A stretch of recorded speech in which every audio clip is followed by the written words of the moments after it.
किसी बहुत ही बड़े और शानदार डेस्टिनेशन इवेंट के बारे में सोचा जाए। एक ऐसी जगह जहां तैयारियों का पूरा उत्साह चल रहा हो। हाँ, मतलब हर तरफ बस मेहमानों के आने की बातें हो रही हों। राइट, बड़ी बड़ी उम्मीदें बंधी जा चुकी हैं और मंच सजने ही वाला है। फिर अचानक से, बिना किसी लंबे चौड़े खुलासे या स्पष्टीकरण के, उस पूरे आयोजन को होस्ट करने से मना कर दिया जाता है। एकदम से चुप्पी छा जाती है। बिल्कुल। ऐसी स्थिति में सबसे पहला सवाल यही उठता है कि आखिर पर्दे के पीछे क्या चल रहा है। आम जिंदगी में यह स्थिति काफी परेशान करने वाली होती है। सच में। लेकिन जब यही घटना अंतर्राष्ट्रीय कूटनीति के विशाल मंच पर होती है ना, तो उसके मायने सिर्फ हैरानी तक सीमित नहीं रहते। उस खामोशी के अंदर कई भारी रणनीतिक और आर्थिक फैसले छिपे होते हैं। ज्यादा बड़ा होता है। सही बात है। जब इतने बड़े मंच पर शुरुआती जोश इतना ज्यादा हो और अचानक वापसी हो जाए, तो ये साफ दर्शाता है कि घरेलू प्राथमिकताओं और वैश्विक दिखावे के बीच एक नया संतुलन बनाया जा रहा है। यानी रातों रात कुछ नहीं होता। एग्जैक्टली ऐसे फैसले रातों रात नहीं लिए जाते। इसके पीछे महीनों का ठोस विश्लेषण होता है। और यही मुद्दा इस गहरे विश्लेषण का मुख्य विषय है। एक ऐसी खबर जिसने वैश्विक जलवायु क्षेत्र में सबको गहरी सोच में डाल दिया है। हाँ, भारत द्वारा साल 2028 के कॉप 33 की मेजबानी का प्रस्ताव वापस लेना। राइट, कॉप 33, जो कि संयुक्त राष्ट्र का जलवायु परिवर्तन सम्मेलन है। आज का हमारा मकसद इस अचानक बदलाव के पीछे छिपे कूटनीतिक और आर्थिक तथ्यों को समझना है। बिल्कुल। हम क्लाइमेट होम न्यूज़ और अन्य औपचारिक सूत्रों की रिपोर्टों को आधार बनाकर ये जानने की कोशिश करेंगे कि इस फैसले का भारत के घरेलू जलवायु लक्ष्यों पर क्या असर पड़ता है। और साथ ही ये भी देखेंगे कि वैश्विक कैलेंडर में जो एक बड़ा खालीपन आ गया है, वो आगे चलकर क्या चुनौतियां पैदा करेगा। ठीक है, आइए इसको विस्तार से समझते हैं। शुरुआत इस घटनाक्रम की टाइमलाइन से करते हैं। हाँ, क्योंकि विरोधाभास यहीं से शुरू होता है। दिसंबर 2023 में जब दुबई में कॉप 28 समिट चल रहा था। राइट। उस वक्त एक अलग ही आत्मविश्वास था। बिल्कुल, तब प्रधानमंत्री नरेंद्र मोदी ने मंच से औपचारिक रूप से ये प्रस्ताव रखा था कि भारत कॉप 33 की मेजबानी करना चाहता है। सही कहा। लेकिन अब अप्रैल 2026 आते आते सूत्रों ने इस बात की पुष्टि कर दी है कि भारत ने संयुक्त राष्ट्र को अपनी वापसी की जानकारी दे दी है। और सबसे ध्यान खींचने वाली बात यह है कि इस वापसी का कोई औपचारिक कारण नहीं बताया गया। एक साफ सुथरी चुप्पी है। यहाँ सबसे हैरानगी इस बात यह है कि दुबई में की गई घोषणा और अभी की वापसी के बीच की ये खामोशी कूटनीतिक रूप से बहुत कुछ कहती है। अच्छा, कैसे? देखिए, जब कोई विकासशील देश इतने बड़े आयोजन से पीछे हटता है, तो इसका सीधा इशारा उन आकलनों की तरफ होता है जो प्रस्ताव देने के बाद किए गए। मतलब रिसोर्सेज का आकलन? हाँ, शुरुआत में नेतृत्व दिखाने की इच्छा होती है, लेकिन जब उस आयोजन को हकीकत में उतारने के लिए जरूरी संसाधनों और क्षमता का लेखा जोखा होता है, तो तस्वीर बदल जाती है। तो ये चुप्पी उसी रणनीतिक पुनर्विचार यानी स्ट्रेटेजिक रीथिंकिंग का नतीजा है। बिल्कुल। लेकिन इस रणनीतिक पुनर्विचार को समझना थोड़ा मुश्किल लगता है जब हम एक दूसरे आयोजन को देखते हैं। साल 2023 में ही तो भारत ने G20 समिट की बेहद सफल मेजबानी की थी। सही बात है, वो आयोजन काफी विशाल था। उस आयोजन का स्केल पूरी दुनिया ने देखा। दिल्ली में दुनिया के सबसे शक्तिशाली नेता मौजूद थे। लाजवाब इंफ्रास्ट्रक्चर बनाया गया था।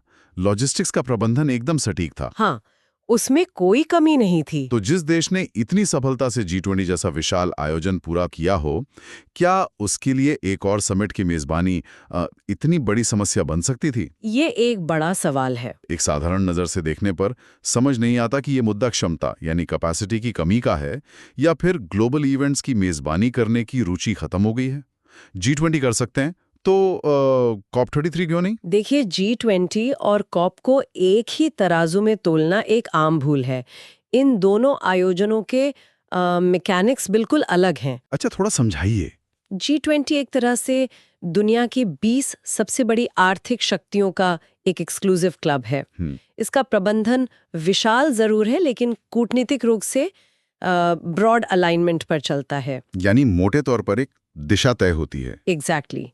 दूसरी तरफ कॉप यानी कॉन्फ्रेंस ऑफ द पार्टीज एक विशाल टाउन हॉल मीटिंग जैसा होता है, जहां 190 से ज्यादा देश शामिल होते हैं। वो 190 से ज्यादा देश, ये तो बहुत बड़ा नंबर है। हाँ, और यहाँ संयुक्त राष्ट्र का कंसेंसस मॉडल चलता है, जिसका अर्थ है कि किसी ठोस समझौते पर पहुंचने के लिए सभी की सहमति जरूरी होती है। सभी की मतलब एक छोटे से देश को भी मानना पड़ेगा। बिल्कुल। एक छोटे से द्वीप का वोट भी उतना ही वजन रखता है जितना एक महाशक्ति का। G20 में ज्यादातर ब्रॉड आर्थिक दिशा तय होती है, जबकि कॉप में लीगली बाइंडिंग ट्रीटीज होती हैं। यानी कानूनी तौर पर बाध्यकारी समझौतों पर बहस होती है। लग जाती हैं। ओ वाओ, मतलब बात सिर्फ शहर सजाने या मेहमानों को ठहराने की नहीं है, एक समझौता करवाना सबसे बड़ा सरदर्द है। असली चुनौती वही है। इसके अलावा संख्या का अंतर भी भारी होता है। कॉप समिट्स में सिर्फ नेता नहीं आते, हजारों NGOs, दुनिया भर के जलवायु कार्यकर्ता, वैज्ञानिक और कॉर्पोरेट लॉबिस्ट आते हैं। राइट, बहुत बड़ी भीड़ होती है। दुबई के COP28 में लगभग 80,000 लोगों ने हिस्सा लिया था। 2 हफ्ते के लिए एक पूरा का पूरा छोटा शहर बसाना पड़ता है, जहां लगातार विरोध प्रदर्शन भी होते हैं और बंद कमरों में गर्मा-गर्म बहस भी। तो G20 की सफलता के बाद COP23 से पीछे हटना ये नहीं दिखाता कि प्रशासनिक क्षमता नहीं है। बिल्कुल नहीं। यह इस बात का प्रमाण है कि इतने विशाल डिप्लोमैटिक और लॉजिस्टिकल चक्रव्यूह में पड़ने के बजाय अब प्राथमिकता किसी और दिशा में तय की जा रही है। यहाँ पर बात सच में बहुत दिलचस्प हो जाती है। अगर प्राथमिकताओं की दिशा बदल रही है तो इससे एक सीधा सवाल घरेलू नीतियां पर उठता है। सही कहा। मेजबानी से इनकार करने की खबर आते ही आलोचकों को लग सकता है कि शायद जलवायु परिवर्तन से लड़ने का इरादा भी कमजोर पड़ गया है, जो कि बिल्कुल गलत सोच होगी। राइट, क्योंकि सूत्रों और हाल ही के डेटा पर नजर डाली जाए तो हकीकत बिल्कुल उलट दिखाई देती है। मेजबानी छोड़ने के बावजूद घरेलू स्तर पर लक्ष्यों को और भी कठोर किया गया है। हाँ, नेशनली डिटरमिन्ड कंट्रीब्यूशंस, जिसे NDCs कहा जाता है। बिल्कुल। हाल ही में इन NDCs को 2031 से 2035 के दौर के लिए घोषित किया गया। इसमें एक बहुत ही महत्वाकांक्षी लक्ष्य रखा गया है कि 2035 तक GDP की एमिशन इंटेंसिटी को 47% तक कम किया जाएगा। ये आंकड़ा छोटा नहीं है। हाँ, 2005 के स्तर के मुकाबले 47% की कमी। पर यहाँ ये समझना जरूरी है कि एमिशन इंटेंसिटी को लगातार इतना गिराना आम लोगों के लिए क्या मायने रखता है। देखिए, इमिशन इंटेंसिटी कूटनीति और अर्थव्यवस्था का एक बहुत ही अहम शब्द है। इसका मतलब ये नहीं होता कि विकास रोक दिया जाएगा, फैक्ट्रीज बंद कर दी जाएंगी या गाड़ियां चलना बंद हो जाएंगी। अच्छा, तो फिर इसका सीधा अर्थ क्या है? इसका सीधा सा मत ये है कि हर एक रुपया कमाने के लिए या हर एक यूनिट GDP बनाने के लिए हवा में कितना कार्बन डाइऑक्साइड छोड़ा जा रहा है। Right, per unit emission. Exactly. अगर पिछले दशक में एक स्टील की चादर बनाने में 10 किलो कार्बन निकलता था, तो इमिशन इंटेंसिटी कम करने का अर्थ है कि अब नई टेक्नोलॉजी, सोलर पावर और बेहतर ग्रिड का इस्तेमाल करके वही चादर बनाई जाएगी। लेकिन इस बार शायद सिर्फ 5 किलो कार्बन निकलेगा। हाँ बिल्कुल। 2005 के स्तर को आधार बनाकर इसमें 47% की कमी लाने का वादा दर्शाता है कि अर्थव्यवस्था बढ़ेगी, लेकिन उसके विकास का तरीका पहले से कहीं ज्यादा साफ और ग्रीन होगा। और इसके लिए तो जमीनी स्तर पर अरबों डॉलर के निवेश की मांग होगी, है ना? सही बात है। और इसके साथ ही 2070 तक नेट जीरो हासिल करने का जो लंबा ट्रैक है, उस पर भी पूरी तरह कायम रहने की बात कही गई है। एक दिलचस्प बात क्लाइमेट होम न्यूज की रिपोर्ट में सामने आई है। उस पत्र के बारे में? हाँ, उसमें बताया गया है कि संयुक्त राष्ट्र को भेजे गए पत्र में भाषा बिल्कुल भी टकराव वाली नहीं थी। उसमें एशिया पैसिफिक ग्रुप के समर्थन की सराहना की गई है और वैश्विक जलवायु क्रियाओं में रचनात्मक भागीदारी यानी कंस्ट्रक्टिव एंगेजमेंट जारी रखने का वादा किया गया है। ये एक बहुत सकारात्मक रवैया है। ये तो एक उस विद्यार्थी की तरह है जो क्लास मॉनिटर बनने से इनकार कर रहा है क्योंकि उसे बोर्ड पर नजर रखने में अपना वक्त खराब नहीं करना, पर वो क्लास में सबसे अच्छे मार्क्स लाने के लिए पूरी मेहनत कर रहा है। ये बहुत ही सटीक एनालॉजी है। लेकिन यहाँ एक उलझन होती है। कूटनीति में मंच की सबसे आगे वाली कुर्सी की एक अलग ताकत होती है। अगर मेजबान नहीं बनेंगे तो क्या नियम तय करने की शक्ति हाथ से नहीं निकल जाएगी? लोगों को ऐसा लग सकता है, राइट, क्योंकि आमतौर पर तो जो देश टेबल के हेड सीट पर बैठता है वही तो फैसले डिक्टेट करता है। देखिए, ये कूटनीति का एक बड़ा मिथ है कि मेजबान देश ही सब कुछ कंट्रोल करता है।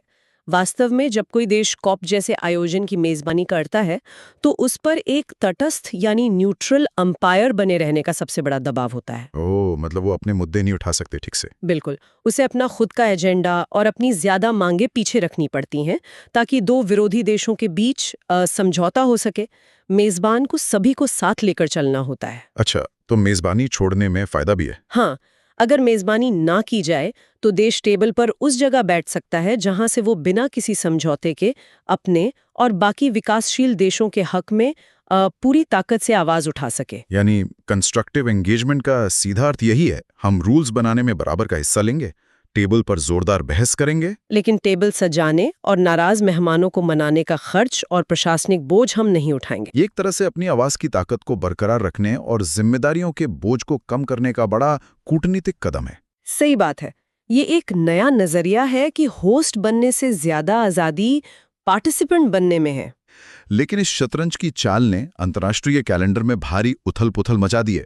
अगर हम संयुक्त राष्ट्र के UNFCCC रोटेशन को देखें तो उसमें महाद्वीपों के हिसाब से मेजबानी घूमती है। हाँ, लैटिन अमेरिका, अफ्रीका, यूरोप और अब एशिया पैसिफिक की बारी है। राइट। और कैलेंडर के अनुसार COP31 जो 2026 में होना है उसके लिए तुर्की तैयार है। COP32 जो 2027 में होगा उसकी मेजबानी इथियोपिया करेगा। लेकिन COP33 जो 2028 में होना था, वहां अब एक बड़ा और गहरा खालीपन आ गया है। एशिया पैसिफिक क्षेत्र के पास अचानक से कोई नेतृत्व नहीं बचा है।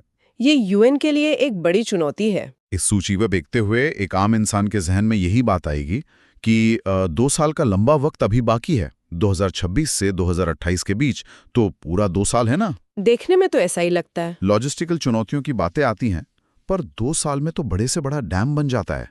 नए ठेकेदार ढूंढकर प्रोजेक्ट पूरे हो जाते हैं। तो संयुक्त राष्ट्र जैसे विशाल संगठन के पास जब पूरे 2 साल हैं तो एक नया देश ढूंढना इतना बड़ा कूटनीतिक सरदर्द क्यों माना जा रहा है? अगर हम इसे बड़ी तस्वीर से जोड़कर देखें तो किसी नए हाईवे या डैम को बनाने में और अंतर्राष्ट्रीय कूटनीति के इस विशाल आयोजन में बहुत बड़ा फर्क है। अच्छा। 2 साल का वक्त इंटरनेशनल डिप्लोमेसी में आखिरी मिनट के बराबर होता है। एक सफल कॉप समिट की तैयारी इवेंट शुरू होने से ठीक पहले नहीं बल्कि 3 या 4 साल पहले से शुरू हो जाती है। 3-4 साल पहले से? सिर्फ एक इवेंट के लिए? बिल्कुल। ये आयोजन सिर्फ वेन्यू बुक करने या होटल के कमरे तय करने तक सीमित नहीं है। इसमें प्री नेगोशिएशंस का एक बेहद जटिल दौर होता है। राइट। मेजबान देश को अपने दूत और कूटनीतिज्ञ लगातार बाकी देशों की राजधानियों में भेजने पड़ते हैं। हर देश की चिंताओं को सुनना पड़ता है, उन्हें एजेंडा पर सहमत करना पड़ता है, ताकि जब 2 साल बाद सभी देश एक मंच पर आएं तो उनके बीच समझौता हो सके। एग्जैक्टली। अब जब एशिया पैसिफिक ग्रुप में कोई तय होस्ट नहीं है तो पहले उस ग्रुप के 50 से ज्यादा देशों को आपस में सहमत होना पड़ेगा कि कौन आगे आएगा। और फिर उस देश की अपनी तैयारी शुरू होगी। हाँ। उस देश को पहले अपने पार्लियामेंट से अरबों डॉलर का बजट पास कराना होगा, फिर 1 लाख लोगों की सुरक्षा और ठहरने का इंतजाम करना होगा, और इन सबसे बड़ा काम दुनिया के विरोधी देशों को एक साझे एजेंडा पर लाना होगा। बाप रे! तो इसका मतलब 2 साल का वक्त इन सब क्रियाओं के लिए कूटनीतिक पैमाने पर सच में ना के बराबर है। सही कहा। एशिया पैसिफिक देशों के डिप्लोमेटिक चैनल्स में इस वक्त काफी अफरा तफरी मची होगी। तो आखिर इस सब का मतलब क्या है? अगर हम इस पूरी स्थिति को एक जगह इकट्ठा करें तो सवाल वहीं घूम कर आता है कि आखिर इन मेगा इवेंट्स की जरूरत क्या है और इन्हें छोड़ने की असल वजह क्या हो सकती है? सूत्रों और एनालिस्ट्स के अनुमानों को देखा जाए तो बातें 2 मुख्य दिशाओं में जा रही हैं। राइट। पहला तो ये कि क्या ये फैसला इन विशाल आयोजनों के आर्थिक और लॉजिस्टिकल बोझ से बचने के लिए लिया गया है? हाँ, और दूसरा ये कि क्या ये एक रणनीतिक शिफ्ट है जिसमें तय किया गया है कि अंतर्राष्ट्रीय मेजबानी में हजारों करोड़ खर्च करने के बजाय उन्हीं संसाधनों को नए घोषित घरेलू लक्ष्यों पर लगाया जाए। जमीनी स्तर पर सोलर ग्रिड्स लगाने, नए विंड फार्म्स बनाने और एमिशन इंटेंसिटी को हकीकत में कम करने पर जोर दिया जाए। बिल्कुल। क्या ये किसी महंगे और दिखावे वाले शो ऑफ इवेंट को छोड़कर अपने घर की बुनियाद को मजबूत करने पर अपना पैसा और वक्त खर्च करने जैसा रणनीतिक फैसला लगता है? इससे एक बहुत महत्वपूर्ण सवाल उठता है। इन दोनों अनुमानों को अलग नहीं किया जा सकता, बल्कि ये एक ही सिक्के के 2 पहलू हैं। कैसे? एक विकासशील देश के पास संसाधन हमेशा सीमित होते हैं। उसके सामने कूटनीति का एक बहुत बड़ा धर्म संकट होता है। राइट। एक तरफ होती है ग्लोबल ऑप्टिक्स, दुनिया को ये दिखाना कि देश एक विश्व लीडर है और उसके लिए मेगा समिट्स का मंच सजाना। और दूसरी तरफ होती हैं असल जलवायु क्रियाएं, जिन पर काफी अरबों का खर्च आता है। और दोनों करना मुश्किल है। हाँ, एक कॉप जैसे आयोजन पर अनुमानित रूप से बेशुमार पैसा और प्रशासनिक ऊर्जा खर्च होती है। वही ऊर्जा और पैसा अगर देश के भीतर ग्रीन ट्रांजिशन में लगा दिया जाए तो उसके परिणाम ज्यादा ठोस होते हैं। सही बात है। आजकल दुनिया भर में कूटनीतिज्ञ एक नए शब्द का इस्तेमाल कर रहे हैं, समिट फटीग। समिट फटीग मतलब इन सम्मेलनों से थकान। एग्जैक्टली लगातार एक के बाद एक होने वाले बड़े सम्मेलनों से देश थक रहे हैं। बहुत से देश अब ये सोचने लगे हैं कि सिर्फ मंच पर बैठकर कानून बनाने से एमिशन कम नहीं होगा, बल्कि उस कानून को जमीन पर उतारने से होगा। तो ये फैसला दर्शाता है कि कूटनीतिक शोहरत भले ही थोड़ी कम हो जाए, लेकिन जमीनी असर बड़ा होना चाहिए। बिल्कुल सही समझे आप। पतला शिफ्ट है। राइट। हमने देखा कि कैसे G20 एक एक्सक्लूसिव डिनर की तरह था, जबकि कॉप एक ऐसी भारी भीड़ है जहां एक एक शब्द पर समझौता कराना पड़ता है। इस अचानक वापसी ने यूएन के कॉप कैलेंडर में 2028 के लिए एक भारी कूटनीतिक और लॉजिस्टिकल खालीपन जरूर पैदा कर दिया है, जिसे भरना अब पूरी दुनिया के लिए एक नई चुनौती है। लेकिन दूसरी तरफ मेजबान बनकर अपनी आवाज दबाने के बजाय टेबल के दूसरे हिस्से पर बैठकर और अपने घरेलू लक्ष्यों जैसे एमिशन इंटेंसिटी में 47% की कमी पर ध्यान केंद्रित करना एक समझदारी भरा रणनीतिक कदम नजर आता है। सही कहा। लेकिन इस पूरे घटनाक्रम के बाद एक बहुत बड़ा और विचारणीय सवाल जहन में गूंजता रह जाता है। वो क्या? अगर कॉप जैसे इन मेगा समिट्स का आर्थिक और लॉजिस्टिकल बोझ इतना विशाल हो गया है कि एक ऐसा देश जो G20 जैसे शानदार आयोजन की ताकत रखता है, वो भी अपने कदम पीछे खींचने पर मजबूर हो रहा है, तो क्या भविष्य में इन वैश्विक जलवायु सम्मेलनों के आयोजन के पूरे ढांचे को बदलने की जरूरत आ चुकी है? ये वाकई एक गहरा सवाल है। क्या हर साल दुनिया भर से 1 लाख लोगों को एक ही जगह इकट्ठा करना वाकई उतना असरदार और जरूरी है, या फिर अब वक्त आ गया है कि इन अरबों रुपयों और कूटनीतिक ऊर्जा का इस्तेमाल सिर्फ और सिर्फ उन जमीनी लक्ष्यों को पूरा करने में लगाया जाए जिनकी बातें इन कॉन्फ्रेंसेस की बंद दीवारों के अंदर होती हैं? शायद अंतर्राष्ट्रीय कूटनीति में अब मंच की चमक से ज्यादा जमीनी परिणाम की मांग बढ़ रही है। ये एक ऐसी बहस है जिसका जवाब आने वाले वक्त में जलवायु क्रियाओं का असली चेहरा तय करेगा। सोचने वाली बात जरूर है।